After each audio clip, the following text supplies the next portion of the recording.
What do we make of all the Rasmus Andersson trade talk as Rory Kerins makes his return to the NHL? Hey everyone, welcome into Hot Topics. Rob Wong joined alongside by Postmedia Calgary Flames writers Wes Gilbertson and Danny Austin.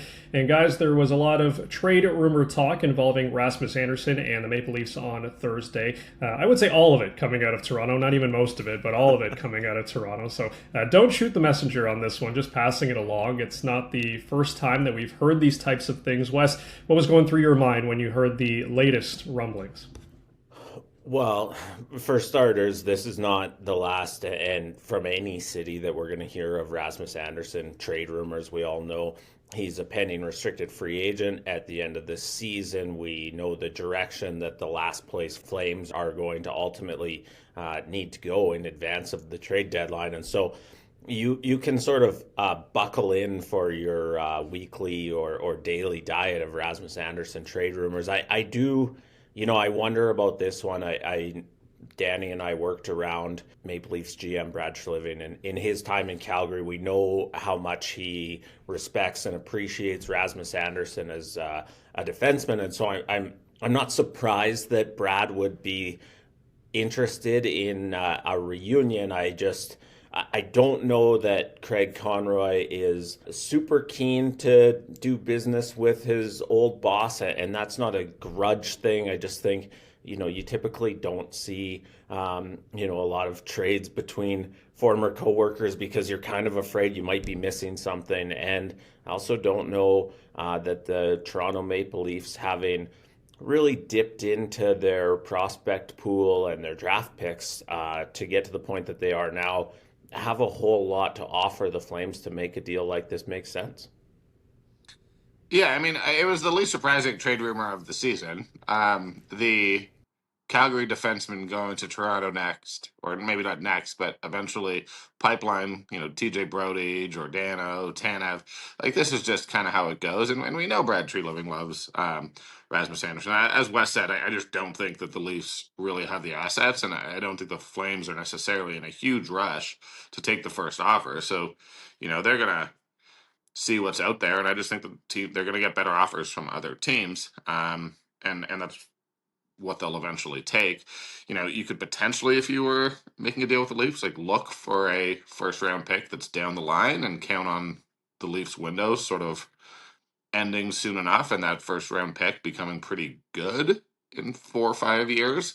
But I don't really know that works with the Flames timeline, who would certainly like to not be the worst team in the league sooner rather than later. So, look, I grew up in Toronto, so don't take this personally to anyone from Toronto who watches a Calgary-based hockey video. But like, the Leafs are in every trade rumor. That's just how it goes. Like, so no surprise here. Brad, make some magic happen if you want to, but I don't think it's going to happen. And as Danny said, the Flames aren't going to jump at the first offer for Rasmus Anderson, and eventually they hope there's going to be a bunch of really good offers because there's a lot of appeal in a right-handed defenseman, a guy who can play with a little piss and vinegar in his game, a guy who I believe is going to be going to the Olympics with Sweden, a guy who has sort of a sweetheart cap hit at 4.55 million, something you can probably wedge in as a contender after the deadline. And so, as I said, settle in. We're going to hear Rasmus Anderson rumors between now and late February or early March, whenever a deal ultimately gets done. And, as we got used to hearing here in Calgary, Brad Treliving wants to be in the middle of every trade discussion, and I'm sure this one will be no different. Yeah, always someone with a lot of irons in the fire, that is for sure. Meanwhile, the Flames were winners over the Sharks last night. He did not get on the score sheet, but Danny, Rory Kerins playing his first game with the big club after a strong start in the AHL this year. What should the expectation be for a guy like him moving forward? Expectations is an interesting way of framing this because I'm not quite sure. I mean, he came in and he had 4 assists in 5 games last year and still ultimately got sent down. Like, those assists were not all creators' creative assists. Some of them were he was the secondary guy and he benefited from that. But Roy Kerins has also just been a guy who has, for the last year and a half, the only thing we've heard about him is how hard he's working and how much he's improving sort of day by day in the AHL. He went from a guy who truthfully was not on my radar in any meaningful way at training camp in 2024 to now being like fans saying finally he's been called up. I thought he looked pretty good last night. Like he didn't necessarily look like the missing piece that's gonna propel the Flames up the table, but I don't think that that should be the expectation either. He was good along the boards. He threw some hits. He dug the puck out. Does that mean he's going to stay with Nazem Kadri on the top line? I'm not entirely clear on that, but I would hope, given the way things have gone and given the work that Rory Kerins has put in, that he's going to get an extended tryout here with the Flames and really get to prove that he's an everyday NHLer. And I personally believe that he is when given that opportunity. So I think it's in a dark time, a little bit of light. The interesting thing, guys, about Rory Kerins is, and he knows this, there's always a reason that people are counting out Rory Kerins, right? Is he going to be fast enough to play in the NHL? Is he going to be strong enough to play in the NHL? Can he do the defensive handiwork well enough if you don't need, if you don't have a spot for him in the top six? And then you kind of check the score sheet at the end of the night, and more often than not, Rory Kerins found a way to pick up a point, and that's just an ability that not that many guys, and especially not that many guys in the Flames system have. As Danny said, he came out of nowhere to not only be an important player for the Wranglers, but he was the youngest player in the top 10 in scoring in the AHL. And when the Flames recalled him from the Wranglers yesterday, he was top 10 in the AHL in scoring again. He's over a point per game at that level. And so he finds a way to put his name on the score sheet, and for the NHL's lowest scoring team, that's going to be important. The question is, can that sort of outweigh some of the other things that people always point to as things that are going to hold Rory Kerins back? I thought it was really risky for them to put him on waivers the way he performed in training camp. I was a little bit surprised that another team didn't pick him up, and so really curious to see if he can kind of turn this into an extended run. Well, it does seem like he's going to get an opportunity here. And with Rory Kerins getting into the lineup, that meant someone had to come out. And West, that was Yegor Sharangovich, who was a healthy scratch. Not a great look for a guy in the first year of this 5-year deal. What do you make of that decision by head coach Ryan Huska? Healthy scratchings can go in sort of one of two buckets. They can be really short-term stories where you're like, oh, okay, well, coach is pissed off about this, or, maybe he's not feeling great, or whatever.